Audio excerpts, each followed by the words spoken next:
प्रियंका विराज। मी मराठी माध्यम शाळेची विद्यार्थी आहे।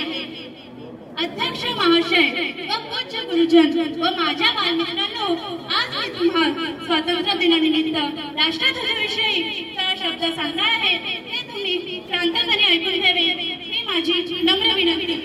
आपल्या देशाचे राष्ट्रध्वज तिरंगा आहे, म्हणजे त्यामध्ये 3 रंग आहेत। सर्वात वरच्या भागाला केशरी, मध्यभागी पांढरा व सर्वात खाली हिरवा रंग आहे।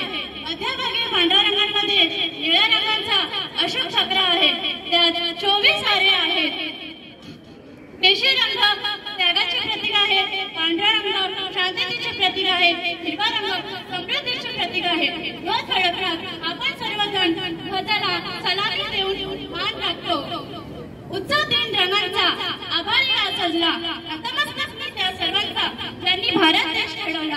आपल्या ध्वजावरून आपण काही शिकावे असा आपला ध्वज आहे।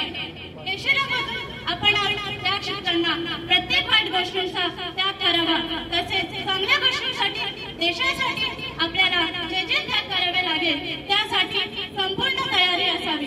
पांढरा रंग आपल्याला कुटुंबातील, समाजातील, देशातील, जगातील शांतता शिकवीत असतो। त्यामुळे कुटुंबाचा, समाजाचा, जगाचा शांततेने विकास होऊन मैत्री भावना वाढत राहतो। हिरवा रंग आपल्याला आपली उन्नती, प्रगती, समृद्धी हे कुटुंब, समाज, देश, जग अशा सर्वात पातळीवरून समृद्ध करते।